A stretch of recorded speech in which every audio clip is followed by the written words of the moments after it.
ሁሉ መኪና ላይ መንጠልጠል ከዛም አልፎ ደግሞ የብሩኬን ካብ ማድረግ ምን የሚሉት ነው? በእርግጥ አልቸኩልም። የዛሬውን ቪዲዮ አይተን የምንወስን ይሆናል። ግን አንቺ በዚህ ልክ ምን ነው እላፊ ሄድሽ? ልታስታርቂ አይደለ እንዴ መጣሽው?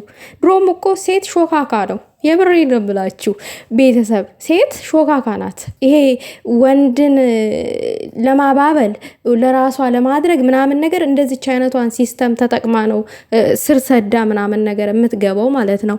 ቁንጫ ጭራሽ ኢንስታግራም እኔ መቻዩ ውዶቼ እናንተ እኮ ናችሁ የነገራችሁኝ። ኢንስታግራም ላይ ይኸው ተንጠልጥላ ፎቶ ተነስታለች ምናምን ነገር ተብዬ ጓደኛዬም ላከችልኝ። በእርግጥ ሳይ ገብቼ ምናምን ነገር ተንጠልጥላ መኪና ላይ ማለት ነው። ሀይሚም እንዳንቺ እኮ አልተንጠለጠለችም። አንቺ ግን በጣም ተንጠለጠልሽ። እንትንሽ ማማሽ ራሱ እኮ አብሮ ተንጠለጠለ። ምን ሆነሽ ነው እንደዚህ?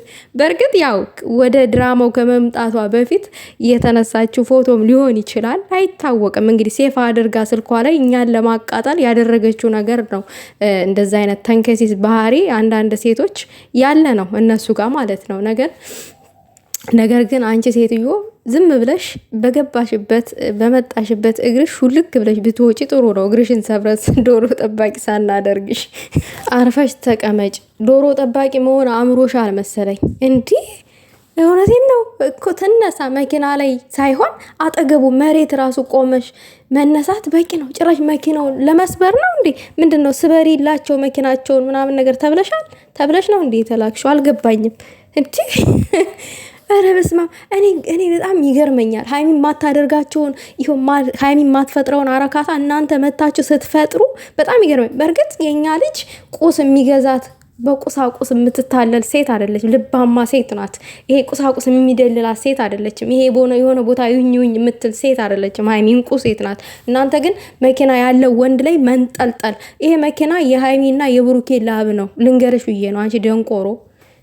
የሀይሚና የብሩኬ ላብ ነው። ሁለቱም ላባቸውን አንጠባጥበው የገዙት የጋራ ንብረታቸው እንጂ የብሩኬ የግሉ አይደለም። ይሄ መቼስ አስቸግረሹ ነው እንደዚህ ልንጠልጠልና ፎቶ አንሳይ ብለሽ ለምነሹ ነው እህን የግሩ ስር ወርቀሽ እንጂ ብሩኬን እንደዚህ ዝም ብሎ አላነሳሽም ኖ ነው የሚልሽ። ግን ያው ተንጠልጥለሽ ለምነሹ ያተደረገ ነገር ነው። ግን እኛን አናድድ ብለሽ ከሆነ ተሳስተሻል። እኛ እንናደድም። ለምን እናውቃለን ስራሽን። ይሄ የሰውን ትዳር ማፋታት፣ ፍቅረኞች መሀል ገብቶ ማጣላት እንደሆነ ስራሽ ገብቶናል። ነገር እኮ የብሩኬ ወንድም እኮ ደግፎሻል። ጥሩ ልጅ ናት፣ መልካም ልጅ ናት ምናምን ብሎ ሲያቆለባብስሽ ነበረ። እስቲ ዛሬ ደግሞ ይምጣና መልካምነትሽን ደግሞ ይንገረና። መልካምነቷ ምን ገው ነው አልገባንም። እንደዚህ ተንጠልጥሎ ምናምን መኪና ላይ ጭራሽ አልፎም ተርፎም የሱን ካብ ለብሶ ምናምን ፎቶ መነሳት ይሄ ነው መልካምነቱ? ይሄ ነው ማስታረቁ? ይሄ ነው እንደዚህ ነው?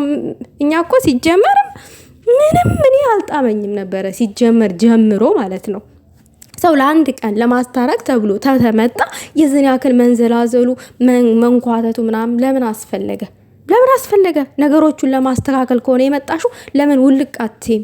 ፎቶ መነሳት ምናምን ለምን አስፈለገ? ካብ መልበስ ምን ነገ ደግሞ ፍቅር ይዞኛል ብለሽ ልትመጪ ነው እንዴ? እረኛ መስሚያ የለንም፣ አንሰማሽም። የሚሰማሽን ሄደሽ ፈልጊ።